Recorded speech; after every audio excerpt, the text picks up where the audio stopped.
Koysan düşer mi? Yüreğinize sağlık. Bayraklar sizi alarak götürüyor.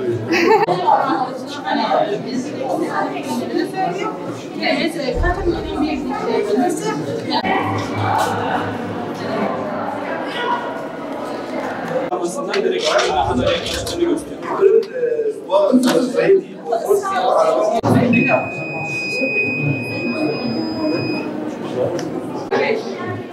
Şimdi buradaki makarnanın amacı ne? Amacı Hacmi ölçmek. vardı. Amacı böyle şeyler. Ve programın içerisinde 15 yapma sayılar.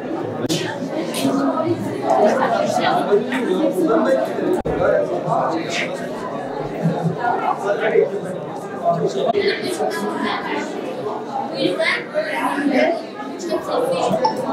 hayır sen şimdi bırak şişmanlığı da hacıca aklıma bir bilmece geldi. Hatırın kalmasın sor bakalım ama bilmezsen bize iftara geleceksiniz. Anladım. Evet bir soruyorum ben de. Size bunu anlatayım onu ben bunu benim. Aslında bir şey söylüyorum benim için. Selamünaleyküm. Ben Cizre Anadolu İmam Hatip Lisesi Müdürü Mahmut Hüdayi Kantar. Bu yıl göreve başladık.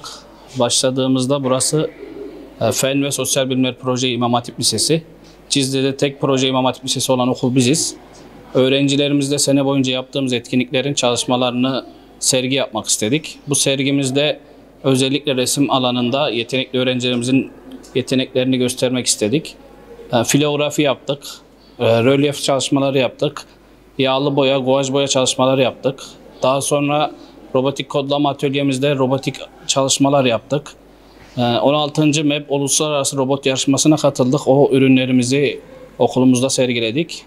Şu an Şırnak'ta MEB Robot Yarışması'na katılan, ileri seviye çizgi izleyen yarışmasına katılan tek okul biziz Şırnak'ta. Öğrencilerimiz güzel yarışmalara katılıyorlar. Hatta bu yarışmada Gürcistanlı bir ekibe yenildiler. Yani kendi ülkemizde değil, farklı ülkelerle yarışan öğrencilerimiz var. Diğer çalışmalarımızla ilgili ayrıyeten sergilerimiz oldu.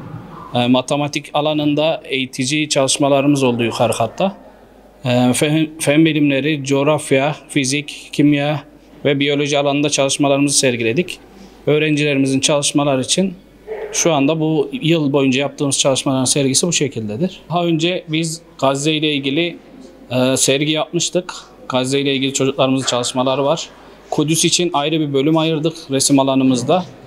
Öğrencilerimizin Kudüs hassasiyeti, Müslümanların orada gördüğü eziyetleri dile getiren resimleri oldu. Bunlar için özellikle yer ayırmak istedik. Kudüs bölümümüzü için tekrar çalışmalar yapıp daha geniş bir sergi yapmayı düşünüyoruz.